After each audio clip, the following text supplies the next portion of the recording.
बड़ी खबर की बात तो राष्ट्रपति चुनाव में द्रौपदी मुर्मू के साथ खड़ा रहेगा झामुमो। पार्टी सुप्रीमो शिबू सोरेन का ऐलान, विधायक सांसद करे उनके पक्ष में वोट। पहली बार आदिवासी महिला को राष्ट्रपति बनने का गौरव मिलेगा। राष्ट्रपति चुनाव में झारखंड मुक्ति मोर्चा के विधायक एनडीए की प्रत्याशी द्रौपदी मुर्मू के पक्ष में मतदान करेंगे। इस संबंध में पार्टी सुप्रीमो ने आधिकारिक पत्र जारी करते हुए कहा है कि आजादी के बाद पहली बार किसी आदिवासी महिला को राष्ट्रपति बनने का गौरव प्राप्त होने वाला है। ऐसे में सभी सांसदों और विधायकों को निर्देशित किया जाता है कि चुनाव के दिन द्रौपदी मुर्मू के पक्ष में मतदान करें। पिछले महीने इस मुद्दे पर झामुमो के सांसदों और विधायकों की बैठक सीएम आवास में हुई थी। झामुमो सुप्रीमो शिबू सोरेन की अध्यक्षता में हुई बैठक में पार्टी ने उन्हें ही इस संबंध में निर्णय लेने के लिए अधिकृत किया गया था। वहीं एनडीए विधायकों और सांसदों की पिछले दिन हुई बैठक में रांची आई मुर्मू ने सीएम आवास जाकर सोरेन से मुलाकात की थी, साथ ही उनसे चुनाव में समर्थन भी मांगा था। अगली बड़ी खबर की बात करें तो नक्सलियों के सबसे बड़े गढ़ चकरबंधा को सुरक्षा बलों ने किया ध्वस्त। 500 से अधिक आईडी भी नष्ट। झारखंड बिहार की सीमा पर माओवादियों के सबसे सुरक्षित ठिकाने चकरबंधा को सुरक्षा बलों ने ध्वस्त कर दिया है, जिसके बाद टॉप माओवादी चकरबंधा छोड़कर भाग गए हैं। जानकारी के अनुसार पिछले 4 से 5 दिनों में सुरक्षा बलों ने चकरबंधा के इलाके में 500 से अधिक लैंडमाइंस को रिकवर कर नष्ट किया है, जबकि 4 बंकर पकड़े गए हैं। पकड़े गए बंकरों में 1500 क्विंटल से अधिक अनाज नक्सल सामग्री को नष्ट किया गया है, जबकि भारी मात्रा में नक्सल दस्तावेज जब्त किए गए हैं। दरअसल कुछ दिन पहले चकरबंधा के एक टॉप माओवादी कमांडर ने जर्मन राइफल के साथ आत्मसमर्पण किया था। उसी ने सुरक्षा बलों के समक्ष चकरबंधा के राज उगले, जिसके बाद पूरे चकरबंधा में बड़ा सर्च अभियान शुरू किया गया है। इसी सर्च अभियान में कोबरा और सीआरपीएफ को लगातार सफलता मिल रही है। सुरक्षा बलों ने चकरबंधा के इलाके को घेर लिया है। पूरे इलाके में लगातार विस्फोट की आवाज सुनाई दे रही है। इधर पलामू में तैनात सीआरपीएफ और अन्य सुरक्षा बलों ने सीमावर्ती इलाके को सील कर दिया है। अगली बड़ी खबर की बात तो झारखंड में हो रही डायरेक्ट बहाली। सीएम हेमंत सोरेन कल 10,000 युवाओं को देंगे नियुक्ति पत्र। झारखंड सरकार द्वारा निजी क्षेत्र के अंतर्गत स्थानीय नियोजन नीति शाह नियुक्ति पत्र वितरण समारोह का आयोजन शनिवार को किया जाएगा। श्रम नियोजन प्रशिक्षण एवं कौशल विकास विभाग द्वारा राजधानी रांची के मोराबादी मैदान में दोपहर 1 बजे से आयोजित इस समारोह में मुख्यमंत्री हेमंत सोरेन उन संभावित 10,000 युवाओं को नियुक्ति पत्र सौंपेंगे जिनकी नियुक्ति निजी क्षेत्र में हुई है। श्रम नियोजन एवं प्रशिक्षण विभाग के अनुसार सभी जिलों में भर्ती कैंप आयोजित कर युवाओं का चयन नियुक्ति के लिए किया गया है। निजी क्षेत्र में वैसे जो है नियोजकों को प्राथमिकता दी गई है जो झारखंड में सक्रिय रूप से कार्यरत थे। विभाग के सचिव परवीन टोप्पो ने यह स्पष्ट किया है कि प्रस्तावित कार्यक्रम रोजगार मेला नहीं है, बल्कि पूर्व चयनित उम्मीदवारों की नियुक्ति हेतु ऑफर लेटर वितरण कार्यक्रम है। इस समारोह में मुख्यमंत्री हेमंत सोरेन मुख्य अतिथि के रूप में शामिल होंगे। अगली बड़ी खबर की बात तो झारखंड सरकार ने वाहनों के बकाया रोड टैक्स पर लगी पेनाल्टी को किया माफ। व्यावसायिक वाहनों और स्कूल बसों के बकाया रोड टैक्स पर लगे दंड शुल्क पेनाल्टी को राज्य सरकार ने माफ कर दिया है। इस संबंध में राज्य परिवहन विभाग ने अधिसूचना जारी कर दी है। वहीं इस संबंध में विभागीय मंत्री चंपई सोरेन ने ट्वीट भी किया है। इधर परिवहन विभाग द्वारा जारी अधिसूचना में कहा गया है कि कोरोना के प्रथम एवं द्वितीय चरण में संक्रमण का प्रसार रोकने के लिए राज्य में प्रभावी लॉकडाउन लगाया गया था। इसी अवधि में व्यावसायिक वाहनों और स्कूल बसों के बकाया रोड टैक्स पर लगे दंड शुल्क को माफ कर दिया गया है। वही 17 अक्टूबर 2019 के बाद झारखंड में निबंधित बसों के भी बकाया रोड टैक्स पर लगाया गया दंड शुल्क माफ किया गया है। वाहन मालिक इस छूट प्राप्ति के लिए विभागीय वेबसाइट पर जाकर निर्धारित प्रक्रिया के तहत आवेदन करें। वाहन मालिकों को सिर्फ बकाया रोड टैक्स जमा करना होगा। इस छूट का लाभ 15 जुलाई से 14 अगस्त 2022 तक उठाया जा सकता है। अगली बड़ी खबर की बात तो झारखंड के सीएम हेमंत सोरेन 10,000 युवाओं को देंगे नियुक्ति पत्र। डीसी ने की तैयारी की समीक्षा। झारखंड के सीएम हेमंत सोरेन द्वारा निजी क्षेत्र में स्थानीय युवाओं के बीच नियुक्ति पत्र वितरण को लेकर रांची के मोराबादी मैदान में 16 जुलाई को कार्यक्रम का आयोजन किया जाएगा। श्रम नियोजन प्रशिक्षण एवं कौशल विकास विभाग, उद्योग विभाग, अनुसूचित जनजाति, अनुसूचित जाति, अल्पसंख्यक एवं पिछड़ा वर्ग कल्याण विभाग तथा अन्य विभागों के कुल 10,000 नियुक्ति पत्र वितरण किए जाएंगे। रांची के नए उपायुक्त राहुल कुमार सिन्हा ने इसकी तैयारी को लेकर समीक्षा की है। बैठक के दौरान उपायुक्त ने कार्यक्रम की तैयारी एवं सफल संचालन के लिए जिला स्तर पर गठित विभिन्न कोषांगों के नोडल पदाधिकारियों से अद्यतन जानकारी लेते हुए आवश्यक दिशा निर्देश दिए। खबरों में आगे बढ़ने से पहले आपसे रिक्वेस्ट है कि अगर आप चैनल को सब्सक्राइब नहीं किए हैं तो प्लीज चैनल को सब्सक्राइब करके बेल आइकन प्रेस कर दे, जिससे आपको झारखंड की हर छोटी बड़ी खबर का अपडेट आप तक पहुंचता रहे। चलिए बढ़ते हैं खबरों की ओर। अगली बड़ी खबर की बात तो सुरक्षा के लिहाज से हर दिन अलग रंगों का होगा शीघ्र दर्शनम स्मार्ट कार्ड। गुरुवार से श्रावणी मेले की शुरुआत हो गई है। 2 साल बाद एक बार फिर शुरू हुई श्रावणी मेले को लेकर इस बार श्रद्धालुओं को कई सुविधाएं उपलब्ध हो रही है। वही सुरक्षा के दृष्टिकोण से शीघ्र दर्शनम स्मार्ट कार्ड का रंग हर दिन बदला जाएगा। किस दिन किस रंग का कार्ड होगा यह मंदिर प्रशासन के अलावा किसी अन्य को जानकारी नहीं होगी। मंदिर से मिली जानकारी के अनुसार स्मार्ट कार्ड में किसी तरह की छेड़छाड़ नहीं हो, इसके लिए यह निर्णय लिया गया है। जानकारी के अनुसार इस कार्ड में अगर किसी तरह की छेड़छाड़ का प्रयास भी किया गया तो कार्ड को स्कैन करते ही पकड़ में आ जाएगा। 5 रंगों में ब्लू, पर्पल, स्काई ब्लू, हरा व केसरिया रंग का कूपन जारी होगा। रविवार और सोमवार को बाबा मंदिर में अधिक भीड़ उमड़ती है। इसे देखते हुए दोनों दिन शीघ्र दर्शनम कूपन काउंटर का संचालन नहीं होगा। दोनों दिन कांवरियों को जनरल कतार या फिर बाह्य अर्घा के माध्यम से ही जलार्पण करने की व्यवस्था की जाएगी। हालांकि भीड़ कम होने पर इस संदर्भ में मंदिर प्रशासन एवं पंडा धर्मरक्षणी सभा की सहमति से कूपन जारी करने का अंतिम निर्णय लिया जाएगा।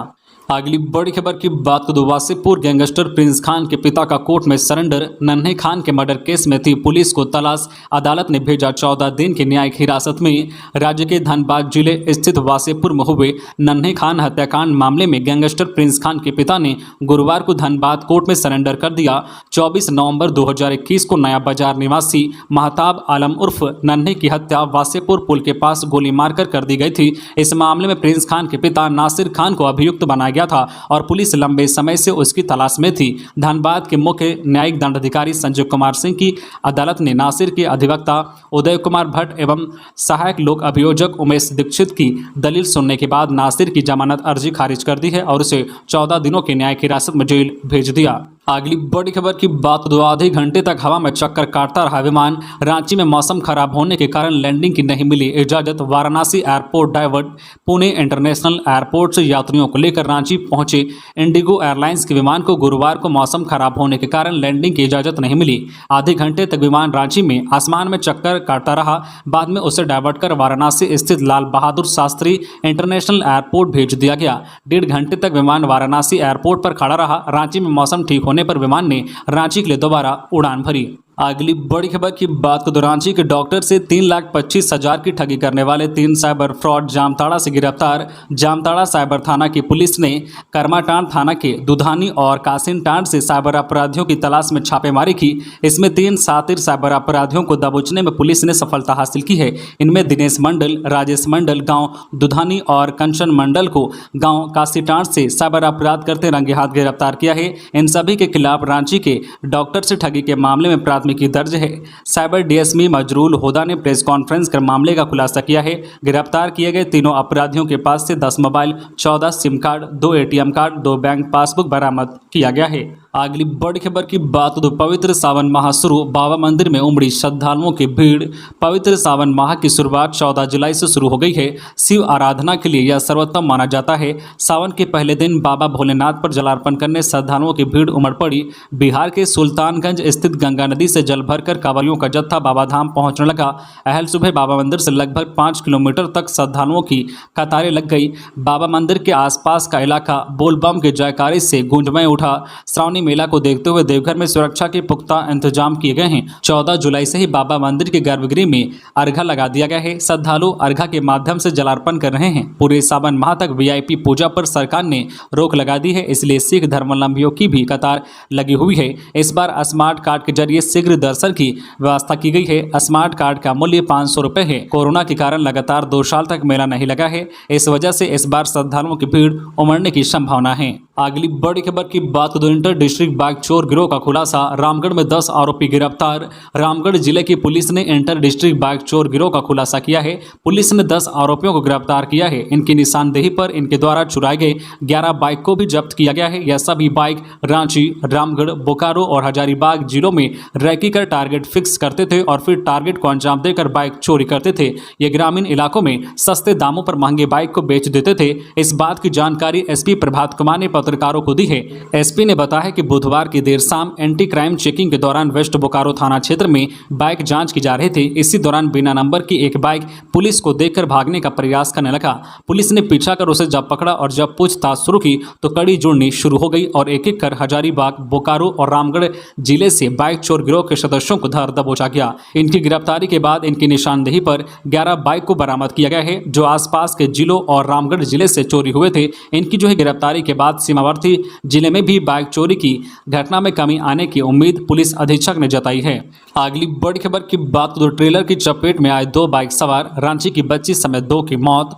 झारखंड के रांची जिले के पिठोरिया थाना क्षेत्र में एक सड़क हादसे में 2 लोगों की मौत हो गई है। इनमें एक बच्ची शामिल है। बताया जा रहा है कि ट्रेलर की चपेट में 2 बाइक सवार आ गए। इसमें एक बाइक सवार रामगढ़ जिले के पतरातू निवासी सोनू कुमार की इलाज के दौरान रिम्स में मौत हो गई, जबकि दूसरी बाइक पर अपने पिता के साथ सवार रांची के हटिया थाना क्षेत्र की एक बच्ची की मौके पर ही मौत हो गई।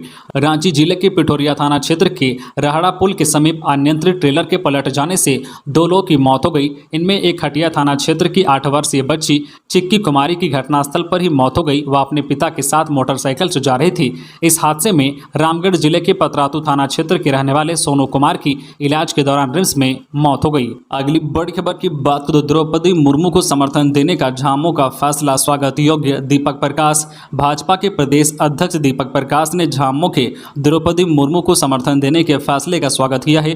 उन्होंने कहा है कि देश की आज़ादी के बाद यह पहला अवसर है जब किसी आदिवासी महिला को राष्ट्रपति पद का उम्मीदवार बनाया गया है। भाजपा सबका साथ, सबका विकास और सबका प्रयास पर भरोसा करती है। अंत्योदय भाजपा का संकल्प है। राष्ट्रपति पद की उम्मीदवार बनाए जाने के बाद द्रौपदी मुर्मू स्वयं झारखंड आई थी। इस दौरान उन्होंने झारखंड मुक्ति मोर्चा के नेताओं से भी मुलाकात कर समर्थन की अपील की थी। भाजपा विधायक दल के नेता बाबूलाल मरांडी ने भी झामुमो द्वारा समर्थन दिए जाने का स्वागत किया है। अगली बड़ी खबर की बात तो बीडीओ साहब ठेकेदार से मांग रहे थे 5 लाख रिश्वत, वीडियो हुआ वायरल। अब होगी बड़ी कार्रवाई। झारखंड की राजधानी रांची के नामकुम के प्रखंड विकास पदाधिकारी ज्ञान रंजन पर रिश्वत लेने का आरोप लगा है। दरअसल नामकुम वीडियो पर एक ट्रांसपोर्टर ठेकेदार संजीव कुमार यादव से 5 लाख रुपए रिश्वत लेने का मामला सामने आया है। इस बात का खुलासा जिला आपूर्ति कार्यालय की जांच में हुआ है। इस संबंध में ट्रांसपोर्टर द्वारा लिखित शिकायत और अवैध रुपए के लेन देन का ऑडियो वीडियो क्लिप भी जिला आपूर्ति को उपलब्ध कराया गया था। बता दें, इन गंभीर आरोपों के मामले में खाद्य आपूर्ति कार्यालय द्वारा एक टीम भी गठित की गई थी। टीम की जांच के दौरान 12 लोगों का बयान लिया गया। साथ ही पीड़ित पक्ष के द्वारा दिए गए साक्ष्यों के आधार पर वीडियो को दोषी पाया गया। जिला खाद्य आपूर्ति पदाधिकारी ने जांच रिपोर्ट रांची उपायुक्त को सौंप दी गई है। साथ ही इस मामले में कार्मिक विभाग से उपायुक्त द्वारा कार्रवाई की अनुशंसा की गई है। अगली बड़ी खबर की बात को हेमंत सोरेन, झामुमो ने दिया द्रौपदी मुर्मू का साथ, कांग्रेस की बोलती बंद। राष्ट्रपति चुनाव से ठीक पहले झारखंड मुक्ति मोर्चा भी राजद प्रत्याशी द्रौपदी मुर्मू के पक्ष में खड़ा हो गया है। पार्टी प्रमुख शिबू सोरेन ने सभी सांसदों और विधायकों को पत्र लिखकर इस निर्णय से अवगत करा दिया है। मोर्चा के इस कदम से कांग्रेस को बड़ा झटका लगा है। विपक्ष के संयुक्त उम्मीदवार के पक्ष में मतदान के लिए कांग्रेस झामुमो को तैयार करने में जुटा था, लेकिन यह नहीं हो सका। स्पष्ट तौर पर भाजपा ने जो आदिवासी कार्ड खेला वह सफल रहा और आदिवासियों के बीच राजनीति करने वाला झामुमो ने अंततः आदिवासी उम्मीदवार के पक्ष में जाने का निर्णय लिया है। झामुमो सुप्रीमो की ओर से जारी आदेश में कहा गया है कि झारखंड की पूर्व राज्यपाल और आदिवासी महिला द्रौपदी मुर्मू राष्ट्रपति पद के लिए उम्मीदवार है और आज़ादी के बाद पहली बार किसी आदिवासी महिला को राष्ट्रपति बनने का गौरव प्राप्त होने वाला है। ऐसे में पार्टी ने द्रौपदी मुर्मू के पक्ष में मतदान करने का निर्णय लिया है। अगली बड़ी खबर की बात तो 2 लाख का इनामी पीएलएफआई नक्सली एरिया कमांडर नोएल सांडी पूर्ति AK-47 के साथ गिरफ्तार। चाईबासा पुलिस के लिए बड़ी सफलता। चाईबासा पुलिस ने 2 लाख के इनामी पीएलएफआई नक्सली एरिया कमांडर नोएल सांडी पूर्ति AK-47 के साथ गिरफ्तार किया है। पुलिस अधीक्षक चाईबासा को गुप्त सूचना मिली थी कि बंदगांव थाना क्षेत्र के लाडाउली ग्राम के आसपास जंगल पहाड़ी क्षेत्र में प्रतिबंधित नक्सली संगठन एरिया कमांडर नोएल सांडी पूर्ति उर्फ लंबू अपने दस्ता सदस्यों के साथ है। सूचना के सत्यापन एवं आवश्यक कार्रवाई के लिए एक टीम का गठन किया गया, जिसके बाद यह कार्रवाई की गई है। कार्रवाई के दौरान भारी मात्रा में हथियारों का जखीरा बरामद किया गया है, जिसमें एक AK-47, 38 पीस जिंदा गोली, 3 पीएलएफआई का पर्चा, 2 मोबाइल फोन, 105 दैनिक उपयोग का सामान, एक हैंड ग्रेनेड बम आदि बरामद किया गया है। हालांकि छापेमारी के दौरान जंगल और अंधेरे का फायदा उठाकर उनके साथी नक्सली भागने में सफल रहे। अगली बड़ी खबर की बात करें तो असामाजिक तत्वों पर नजर रखे एसपी लोहरदगा एसपी कार्यालय में गुरुवार को एसपी आर राजकुमार की अध्यक्षता में पुलिस पदाधिकारियों की बैठक हुई, जिसमें अपराध की समीक्षा की गई। इस क्रम में एसपी ने जिले के विभिन्न थानों में दर्ज मामले, वारंट के निष्पादन, कुर्की जब्ती के निर्देश का निष्पादन, फरार अपराधियों की गिरफ्तारी, लंबित मामलों के निष्पादन, लगातार गश्त, अपराध और उग्रवाद के खिलाफ चलाए जा रहे अभियान और जिले में शांति व्यवस्था कायम रखने को लेकर चर्चा की। बैठक के दौरान एसपी ने कहा कि किसी भी स्थिति में अपराध और अपराधियों को नियंत्रित करना है। जल्द ही मुहर्रम का त्यौहार भी आने वाला है, ऐसे में पूरी सतर्कता अभी से ही रखी जानी चाहिए। अगली बड़ी खबर की बात करें तो इसी में 5 अगस्त को होगी सोरेन मामले की सुनवाई। सीएम हेमंत सोरेन के वकील एसके मेहंदीरता ने रखा कमीशन के समक्ष पक्ष। 28 जून को हुई थी पिछली सुनवाई। सीएम हेमंत सोरेन से जुड़ी माइनिंग लीज मामले की सुनवाई गुरुवार को दिल्ली के निर्वाचन आयोग कार्यालय में संपन्न हुई। हेमंत सोरेन की तरफ से उनका पक्ष एसके मेहंदीरता ने पक्ष रखा। इसके बाद आयोग ने सुनवाई की अगली तारीख 5 अगस्त तय की है। 28 जून को हुई पिछली सुनवाई में भाजपा के अधिवक्ता करीब 2 घंटा तक अपना पक्ष रखा गया था। पिछली सुनवाई के दौरान जन प्रतिनिधित्व कानून 1951 धारा 9A के तहत सीएम हेमंत सोरेन के विधायकी को अयोग्य करार देने की मांग की गई थी। दरअसल गवर्नर रमेश बैस द्वारा मामले को चुनाव आयोग को भेजने के बाद आयोग ने मई में सीएम सोरेन को उक्त कानून के तहत नोटिस जारी किया था। हालांकि प्रारंभिक सुनवाई के दौरान सीएम सोरेन की तरफ से दलील दी गई थी कि जन प्रतिनिधित्व कानून की धारा 9A इस मामले में लागू नहीं होती है। इस दावे के समर्थन में उन्होंने सुप्रीम कोर्ट के एक फैसले को संदर्भ के तौर पर पेश किया था। अगली बड़ी खबर की बात तो सहायक अभियंता नियुक्ति परीक्षा में आरक्षण की याचिका खारिज। सहायक अभियंता नियुक्ति की प्रारंभिक परीक्षा में आरक्षण देने का दावा करने वाली याचिका हाईकोर्ट ने खारिज कर दी है। इसमें हाईकोर्ट में जस्टिस राजेश शंकर की कोर्ट ने इसमें हस्तक्षेप से इनकार कर दिया। पूर्व में अदालत ने बहस पूरी करने के बाद अपना फैसला सुरक्षित रख लिया था। गुरुवार को अदालत ने पीटी में आरक्षण संबंधित मामले की याचिका खारिज कर दी है। प्रार्थी का दावा था कि पीटी परीक्षा में जेपीएससी ने अनारक्षित में आरक्षित कोटे के अभ्यर्थियों को शिफ्ट किया है। वही सरकार का कहना था कि ऐसा करना आरक्षण नहीं माना जा सकता है। लातेहार में भाजपा ने कांग्रेस के राष्ट्रीय प्रवक्ता डॉक्टर अजय कुमार का फूंका पुतला। कांग्रेस के राष्ट्रीय प्रवक्ता डॉक्टर अजय कुमार द्वारा बीते दिन भाजपा उम्मीदवार द्रौपदी मुर्मू के प्रति आपत्तिजनक शब्द के प्रयोग किए जाने पर भाजपा कार्यकर्ताओं ने गुरुवार को जुलूस निकालकर समाहरणालय के समीप पुतला दहन किया। पुतला दहन के दौरान संबोधित करते हुए राजधानी प्रसाद यादव ने कहा है कि कांग्रेस के राष्ट्रीय प्रवक्ता डॉक्टर अजय कुमार द्वारा द्रौपदी मुर्मू के प्रति आपत्तिजनक शब्द उचित नहीं है। भाजपा घोर निंदा करती है। इस मौके पर लातेहार नगर पंचायत अध्यक्ष सीतामणि तिर्की, जिला महामंत्री राकेश दुबे, बंसी यादव, सोशल मीडिया प्रभारी राजू रंजन पांडे, रितेश कुमार, निक्कू, सागर कुमार, शीला देवी, रानी देवी समेत कई लोग मौजूद थे। तो ये थी आज की झारखंड की टॉप बड़ी खबरें। इसी तरह झारखंड की हर छोटी बड़ी खबर देखने के लिए आप हमारे चैनल न्यूज झारखंड चैनल को सब्सक्राइब करके बेल आइकन प्रेस कर दीजिए, जिससे आपको झारखंड की हर छोटी बड़ी खबर का अपडेट आप तक पहुंचता रहे। तो आज के लिए बस इतना ही। हमें दीजिए इजाजत, फिर मिलते हैं नेक्स्ट न्यूज में।